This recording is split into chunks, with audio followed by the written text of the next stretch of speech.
Hi friends, Sunday mini vlog பார்க்கலாம். Sunday வந்து மீன் சமைக்கலான்னு plan பண்ணியிருந்தோம். அதனால வந்து மீன் வாங்கலாம் அப்படின்ட்டு காலையிலேயே நாங்கள் பரங்கிப்பேட்டை கிளம்பிட்டோம். பரங்கிப்பேட்டை வந்து நம்ம ஊர்லேருந்து பக்கத்தில் தான் இருக்குது. பரங்கிப்பேட்டை போனதுக்கு ரீசன் என்னன்னா, அங்கே வந்து கொஞ்சம் ஃப்ரெஷ்ஷாக மீன் கிடைக்கும், எல்லா மீனுமே ஒரே இடத்துல வாங்கிக்கலாம் அப்படின்ட்டு தான் எல்லாம் கிளம்பிட்டோம். வீட்டில் வந்து ஒரு 4:40க்குலாம் கிளம்பணும். அங்கே வந்து ஒரு 6 மணிக்கெலாம் ரீச் ஆகிட்டோம். வீட்டில் கிளம்பும் போதே காஃபி குடிச்சிட்டு தான் கிளம்பணும். ஆனால் போகும்போது இன்னொரு காஃபி குடிச்சா நல்லா இருக்கும்னு தோணுச்சு. அப்புறம் அங்கே எல்லாருமே இறங்கி காஃபி குடிச்சிட்டு அப்புறம் கிளம்பிட்டோம். நான் என்ன நினச்சிட்டு போறேன்னா, அங்கே வந்து நம்ம தான் ஃபர்ஸ்ட் போகிறோம் அப்படின்னு நினச்சிட்டு தான் போகிறேன். ஆனால் அங்கே போய் பார்த்தா தான் தெரியுது அவ்வளோ க்ரௌடா இருக்கு. ரேட் ஒன்றும் பெருசா டிஃபர் ஆகல. இங்க ஊர்ல என்ன ரேட் விற்கிதோ அதே தான் அங்கேயும் இருக்கு. அங்க போன ரீசன் என்னன்னா, நல்லா ஃப்ரெஷ்ஷா இருக்கும் மீன் அப்படின்றதுனால தான் அங்க போனோம். இப்போ 48 டேஸ் வந்து லென்த் ஃபாஸ்டிங்ல இருந்தோம். ஈஸ்டர் அன்னைக்கு தான் வந்து ஃபர்ஸ்ட் நான்வெஜ் சமைப்போம்.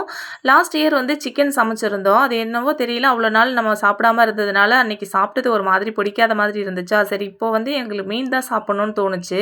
ஃபர்ஸ்ட் வந்து சீ ஃபுட்டா சாப்பிட்டுட்டு அதுக்கப்புறமா சிக்கன் மட்டன் அதை மாதிரி ஸ்டார்ட் பண்ணிக்கலாம் அப்படின்ட்டு மீன் சமைக்கலான்னு பிளான் பண்ணியிருந்தோம். அப்புறம் ஒரு வழியா மீன்லாம் வாங்கிட்டு வீட்டுக்கு கிளம்பிட்டோம். என்னென்னலாம் மீன் வாங்கியிருந்தோம்னா, டூனா ஃபிஷ் வாங்கியிருந்தோம், ப்ரான் வாங்கியிருந்தோம், அப்புறம் கொடுவா மீன் வாங்கியிருந்தோம், நண்டு, அப்புறம் நெத்திலி மீன் இதெல்லாம் வாங்கிட்டு வீட்டுக்கு கிளம்பிட்டோம். நண்டோட ரேட்டு தான் வந்து அதிகமாக இருந்துச்சு. இங்கே ஊரில் இருக்கிற ரேட்டை விட அங்கே அதிகமாக தான் இருந்துச்சு. கேட்டால் என்ன சொன்னாங்கன்னா, நண்டு ஷார்ட்டேஜாக இருக்குது அப்படின்னு சொல்லியிருந்தாங்க.